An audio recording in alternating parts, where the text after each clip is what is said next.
Delhi Haryana border पर मंगलवार सुबह हुए एनकाउंटर ने अपराध की दुनिया में हलचल मचा दी है। दिल्ली पुलिस के स्पेशल सेल और हरियाणा पुलिस के स्टाफ ने मिलकर एक कुख्यात गैंगस्टर रोमिल वोहरा को मुठभेड़ में मार गिराया। लंबे समय से फरार चल रहे इस अपराधी की तलाश हरियाणा, पंजाब और दिल्ली पुलिस को थी।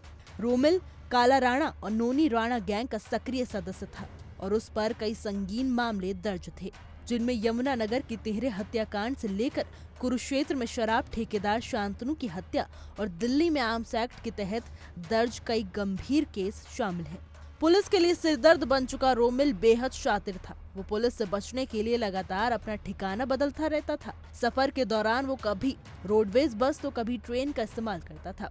मोबाइल जरूर रखता था, लेकिन कभी अपना नंबर इस्तेमाल नहीं किया। रास्ते में लोगों से वाईफाई मांगकर वो अपने साथियों से बात करता था और लोकेशन ट्रेसिंग से बच जाता था। बार बार चकमा देने वाला ये शूटर आखिरकार एनकाउंटर में मारा गया है। लेकिन इस मुठभेड़ के बाद सोशल मीडिया पर एक और खबर ने आग में घी का काम किया है। दरअसल सोशल मीडिया पर एक ऑडियो तेजी से वायरल हो रहा है, जिसे गैंगस्टर रोहित गोदारा का बताया जा रहा है। हालांकि इंडिया डेली इस ऑडियो की पुष्टि नहीं करता, लेकिन उसमें एक शख्स की आवाज सुनाई देती है जो खुद को रोहित गोदारा बताते हुए बोल रहा है, भाइयों, जो हमारे भाई रोमिल का एनकाउंटर हुआ है वो फेक है। यह हमारे लिए बहुत दुख की घड़ी है। इसी वायरल ऑडियो में आगे कहा जाता है कि कुछ लोग ये अफवाह फैला रहे हैं कि इस एनकाउंटर में गोल्डी बरार का हाथ है, लेकिन रोहित साहब कहता है कि उनका पुलिस से कोई लेना देना नहीं है, न ही कोई मिली भगत है। वो कहता है कि ये झूठी खबरें ना फैलाएं और इस दुख की घड़ी में राजनीति से परहेज करें। ये बयान एक बार फिर साबित करता है कि रोमिल की गैंग से जुड़ी गतिविधियां अभी भी चर्चा का विषय है और उसका असर अपराध की दुनिया में फैला हुआ है। राम राम सारे भाइयों को, मैं रोहित गोदारा। भाइयों, जो ये कल हरियाणा के अंदर रोमिल वोहरा का एनकाउंटर हुआ है, ये बिल्कुल फेक एनकाउंटर था और हमारे लिए बहुत ही दुख की घड़ी है जो हमारे भाई का नुकसान हुआ है। और उसके बाद जो ये पोस्ट वायरल हो रही है, जिसमें मेरे नाम से और गोल्डी भाई के नाम से एक पेज बना के फेक पोस्ट डाल रहे हैं, भाई ये नोनी रानी ने पुलिस से मिलकर करवाया, ये बिल्कुल ही फेक है।